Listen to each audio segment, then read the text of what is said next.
بسم اللہ الرحمن الرحیم۔ بخت نصر بادشاہ ابتدا میں نہایت نیک بخت و صالح تھا۔ حضرت زکریا علیہ السلام اور حضرت یحییٰ علیہ السلام کی نہایت اطاعت کرتا تھا۔ اتفاقاً اس نے ایک عورت سے نکاح کیا جس کے ہمراہ ایک لڑکی نہایت حسینہ و جمیلہ پہلی بیوی سے ہوئی تھی۔ جب وہ لڑکی سن بلوغ کو پہنچی تو بادشاہ اس کی بہار حسن دیکھ کر فریفتہ و دیوانہ ہو گیا۔ اس کی ماں کو پیغام دیا، وہ بہت خوش ہوئی مگر دل میں اندیشہ کیا کہ بادشاہ پیغمبروں کا مطیع فرمان ہے اور نکاح اللہ کے پیغمبر کی شریعت کے خلاف ہے، وہ کیوں اس کام کی اجازت دیں گے؟ اس لیے بادشاہ سے کہا کہ تم اس کا مہر نہ ادا کر سکو گے۔ اس نے دریافت کیا کہ کتنا مہر ہے؟ جو کچھ کہو میں دوں گا۔ عورت نے کہا اس کا مہر تمہارے دونوں پیغمبروں کا سر ہے، اگر تم یہ مہر ادا کر سکو تو لڑکی حاضر ہے، ورنہ اس کا نام مت لو۔ بادشاہ نے کہا کہ یہ پیغمبر ہمارے دشمن نہیں بلکہ ہمارے خیرخواہ اور دعاگو ہیں، ان کو بے جرم گناہ قتل کرنا ظلم عظیم ہے، اس کے سوا کچھ مانگو، جو مہر کہو مجھے منظور ہے۔ اس نے کہا اس کے سوا کوئی مہر نہیں ہے۔ بادشاہ نے ہوائے نفسانی سے مغلوب ہو کر فوج کو حکم دیا کہ دونوں بے گناہوں کا سر کاٹ لاؤ۔ حکم کے بموجب سپاہیوں نے جا کر اول حضرت یحییٰ علیہ السلام کو بیت المقدس میں قتل کیا اور حضرت زکریا علیہ السلام یہ حال دیکھ کر جنگل کی طرف بھاگ نکلے۔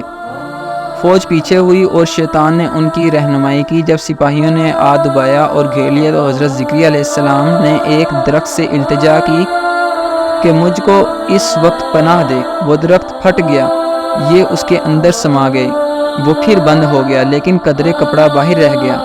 فوج متحیر ہوئی کہ کہاں غائب ہو گئے۔ شیطان نے نشان دیا کہ اس درخت کے اندر ہیں اور یہ کپڑا ان کے موجود ہونے کی علامت ہے۔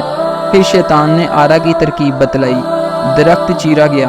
جب نوبت آرا کی سر تک پہنچی تو حضرت یحییٰ علیہ السلام نے سسکی بھری، حکم الہی نازل ہوا، اگر اف کرو گے تو پیغمبری سے خارج کر دیے جاؤ گے۔ تم نے غیر سے کیوں پناہ مانگی؟ اگر ہم سے التجا کرتے تو کیا ہم پناہ نہیں دے سکتے تھے؟ اب اس کا مزہ چکھو اور چپ کر کے سر پر آرا چلنے دو۔ غرض یہ کہ سر سے پاؤں تک جسم چیرا گیا اور حضرت زکریا علیہ السلام نے دم نہ مارا۔ جب دونوں پیغمبر اس بے دردی سے قتل ہوئے تو غضب الہی نازل ہوا، دن تاریک ہو گیا۔ ایک بادشاہ فوج خونخوار لے کر چڑھا اور اس شہر کے باشندوں کو گرفتار کر لیا۔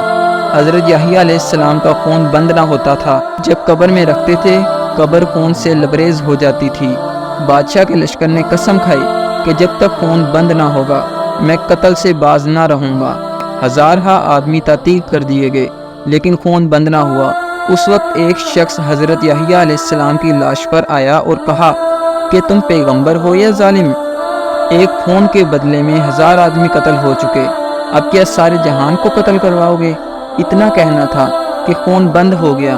جامعہ دمشق میں حضرت یحییٰ علیہ السلام کی قبر ہے۔